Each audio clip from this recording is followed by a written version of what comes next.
मालिक इब्ने दीनार फरमाते हैं, मैंने 60 हज किए थे।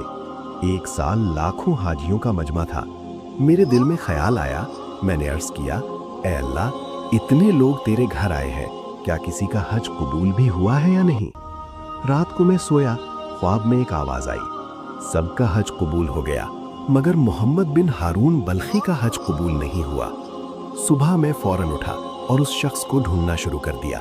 लोगों से पूछा, तुम में मोहम्मद बिन हारून बल्खी कौन है?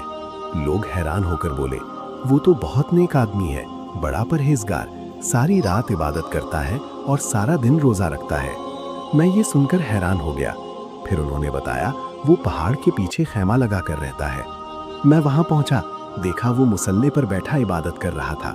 उसके जिस्म पर इबादत के आसार थे और उसका एक हाथ कटा हुआ था। उसने नमाज मुकम्मल की। मैंने कहा, अस्सलामु अलैकुम। वो फौरन बोला, वालेकुम अस्सलाम, आप मालिक बिन दीनार है ना?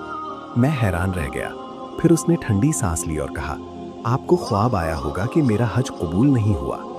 मैंने कहा, लोग तो तेरी बड़ी तारीफ कर रहे हैं, फिर ये माजरा क्या है? वो रोने लगा और कहने लगा, मैं अपनी माँ का नाफरमान हूँ। फिर उसने बताया, अल्लाह ने मुझे बहुत दौलत दी थी, लेकिन मैं अय्याश बन गया। एक दिन रमज़ान में मैं नशे की हालत में घर आया। मैंने माँ से कहा, अम्मा रोटी दो।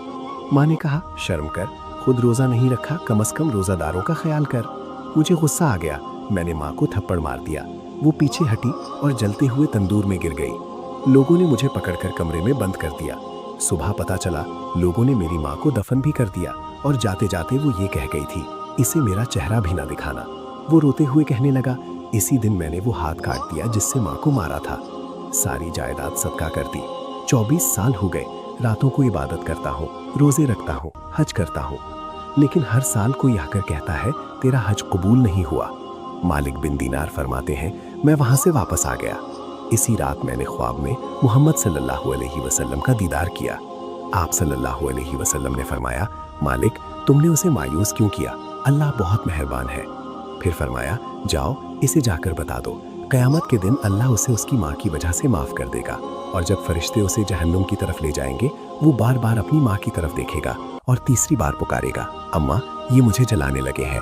और उस लम्हे माँ का दिल पिघल जाएगा और अल्लाह फरमाएगा, माँ राज़ी तो मैं भी राज़ी।